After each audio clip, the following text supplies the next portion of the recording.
So ಈಗ ಸೋಮಣ್ಣ ಅವರಿಗೆ ಸಂಬಂಧಪಟ್ಟಂತ ಒಂದಿಷ್ಟು ಬೆಳವಣಿಗೆಗಳು ನಡೀತಾ ಇದೆ. ಏನ್ ಮಾಡ್ತಾರೆ ಸೋಮಣ್ಣ ಅವರು, ಯಾವ ಕಡೆಗೆ ಹೋಗ್ತಾರೆ ಅಂತ ಹೇಳಿ. ಲೋಕಸಭೆ ಚುನಾವಣೆಗೆ ಜೆಡಿಎಸ್ ಬಿಜೆಪಿ ಮೈತ್ರಿಯನ್ನು ಮಾಡಿಕೊಂಡಾಗಿದೆ. ಮಾಜಿ ಸಿಎಂ ಕುಮಾರಸ್ವಾಮಿ ಅವರನ್ನ ಮಾಜಿ ಸಚಿವ ಸೋಮಣ್ಣ ಅವರು ಭೇಟಿಯಾಗಿದ್ದಾರೆ. ಸೊ HDK ಬಿಡದಿ ತೋಟದ ಮನೆಯಲ್ಲಿ ಭೇಟಿಯಾಗಿ ಚರ್ಚೆಯನ್ನ ಮಾಡಿದ್ದಾರೆ. ತುಮಕೂರಿನಲ್ಲಿ ಸಹಕಾರ ನೀಡಬೇಕು ಅಂತ ಸೋಮಣ್ಣ ಅವರು ಮನವಿಯನ್ನ ಮಾಡಿಕೊಂಡಿದ್ದಾರೆ. ಹೈಕಮಾಂಡ್ ಬಳಿ ತಮ್ಮ ಪರ ಮಾತನಾಡುವಂತೆ ಸೋಮಣ್ಣ ಅವರು ಮನವಿ ಮಾಡಿಕೊಂಡಿದ್ದಾರಂತೆ. ಕಾಂಗ್ರೆಸ್ನಿಂದ ಮುದ್ದಹನುಮೇಗೌಡಗೆ ತುಮಕೂರು ಟಿಕೆಟ್ ಸಾಧ್ಯತೆ ಇದೆ. ಸೊ ತುಮಕೂರಿನಿಂದ ಅಭ್ಯರ್ಥಿ ಆಗೋಕೆ ಸೋಮಣ್ಣ ಅವರು ಕಸರತ್ತನ್ನ ಮಾಡ್ತಾ ಇದ್ದಾರೆ. ಸೊ ಹಾಗಾಗಿ ಈಗ ಲೋಕಸಭೆಯ ಚುನಾವಣೆಯಲ್ಲಿ ಬಿಜೆಪಿ ಮತ್ತು ಜೆಡಿಎಸ್ ಮೈತ್ರಿ ಮಾಡಿಕೊಂಡಿರೋದ್ರಿಂದ ಸೋಮಣ್ಣ ಅವರು ಒಂದಿಷ್ಟು ಮನವಿಯನ್ನ ಮಾಡಿಕೊಂಡಿದ್ದಾರೆ. ಜೆಡಿಎಸ್ ಕೂಡ ತುಮಕೂರು ಸೀಟನ್ನು ಕೇಳ್ತಾ ಇತ್ತು. ಹಾಗಾಗಿ ಈಗ ಸೋಮಣ್ಣ ಅವರು ಒಂದು ರಿಕ್ವೆಸ್ಟ್ ಮಾಡ್ಕೊಳ್ತಾ ಇದ್ದಾರೆ, ನನಗೆ ಒಂದಿಷ್ಟು ಅವಕಾಶ ಮಾಡಿಕೊಡಿ, ನಾನು ತುಮಕೂರಿನಿಂದ ಕಂಟೆಸ್ಟ್ ಮಾಡ್ತೀನಿ ಅಂತ ಹೇಳಿ. ಸೊ ಒಂದು ಕಡೆಗೆ ಅಮಿತ್ ಶಾ ಅವ್ರನ್ನ ಕೂಡ ಸೋಮಣ್ಣ ಅವರು ಭೇಟಿಯಾಗಿ ಬಂದಿದ್ರು. ಅದಾದ ನಂತರ ಈಗ ಕುಮಾರಸ್ವಾಮಿ ಅವ್ರನ್ನ ಭೇಟಿಯಾಗಿ ಬಂದಿದ್ದಾರೆ. ಮೋಸ್ಟ್ಲಿ ಹೈಕಮಾಂಡ್ ಹೇಳಿರುತ್ತೆ, ಅದು JDS ಮೈತ್ರಿ ಇರೋದ್ರಿಂದ JDS ಈ ಕ್ಷೇತ್ರವನ್ನು ಕೇಳ್ತಾ ಇರಬೇಕು, ನೀವು ಅವರನ್ನೇ ಮನವೊಲಿಸಿ ಅಂತ ಹೇಳಿ.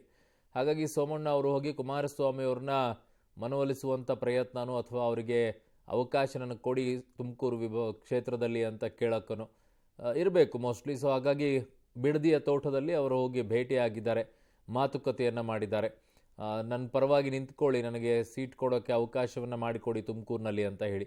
ಇಲ್ಲದೇ ಇದ್ದರೆ JDS ಕೂಡ ಹಳೆ ಮೈಸೂರು ಭಾಗದಲ್ಲಿ ಕೇಳುತ್ತೆ ಬಿಜೆಪಿ ಯಾರನ್ನು ಟಿಕೆಟ್ ಕೊಡಬೇಕು ಏನಿಲ್ಲ ಅಂಥೇಳಿ. ಯಾವತ್ತಾದರೂ ಒಂದು ಒಪಿನಿಯನ್ ಕೇಳಿದಂಥ ಸಂದರ್ಭದಲ್ಲಿ ನನ್ನ ಪರವಾಗಿ ಹೇಳಿ ಅಂತ ಹೇಳಿ. ನನ್ನ ಸಹೋದ್ಯೋಗಿ ಪೊಲಿಟಿಕಲ್ ಬ್ಯೂರೋಯಿಂದ ಶ್ರೀನಿವಾಸ್ ನನ್ನ ಸಂಪರ್ಕಕ್ಕೆ ಸಿಗ್ತಾ ಇದ್ದಾರೆ. ಶ್ರೀನಿವಾಸ್, ಸೋಮಣ್ಣ ಅವರು ಕುಮಾರಸ್ವಾಮಿ ಅವ್ರನ್ನ ಭೇಟಿ ಮಾಡಿರುವಂತ ಹಿನ್ನೆಲೆ ಏನು, ಉದ್ದೇಶ ಏನು?